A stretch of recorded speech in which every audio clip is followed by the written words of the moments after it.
Hi guys! Welcome to my YouTube channel. Ngayon ituturo ko po sa inyo paano mag-withdraw dito sa Taka Life application. So, ang minimum po dito guys, bago tayo maka-withdraw is 100,000 beans. So, ngayon ang gagawin natin, i-click natin yung cash out.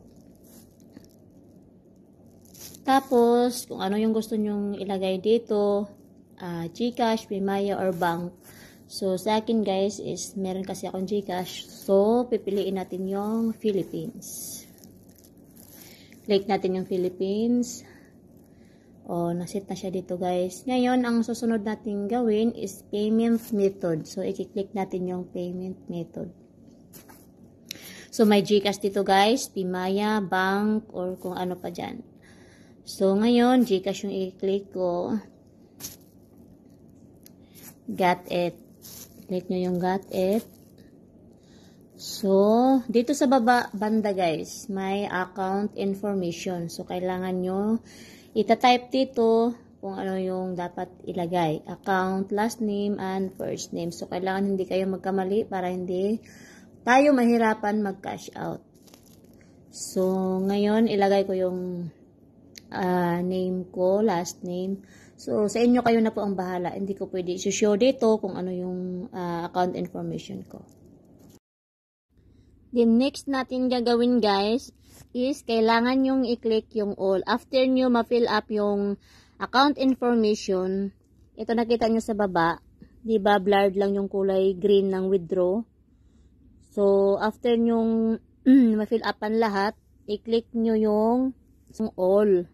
Kasi after nyo na-fill upan yung mga account information, yung complete name nyo, kung ano yung pangalan sa GCash nyo, bangko ba, or Paymaya, ilagay nyo doon.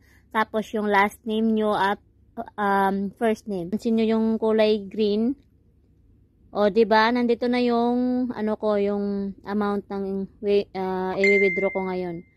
Then, after nyan, i-click natin. O, see, nakita nyo yan. So, dito tayo withdraw. After that, got it. O, ayan na. Takpan ko muna, guys.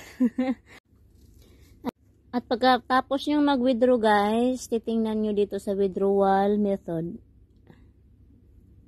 Ngayon, may nakikita nyo tong resibo. So, pending. Nakalagay dito pending. Hindi ibig sabihin na hindi nyo to maka-cash out. Maka-cash out nyo yan. Antayin nyo lang yung pangalawang resibo. Kasi processing pa siya. So, nakalagay dito is 24 hours na pagpaprocess. Hindi po yan aabot ng 24 hours. Nasa 1 hour or 2 hours. Basta antayin nyo lang yung pangalawang resibo. Legit to guys. At hindi ito scam. Kaya kung gusto nyong sumali at subukan nyo, please link my account and then download the application. At yan lang po at maraming salamat and more earnings.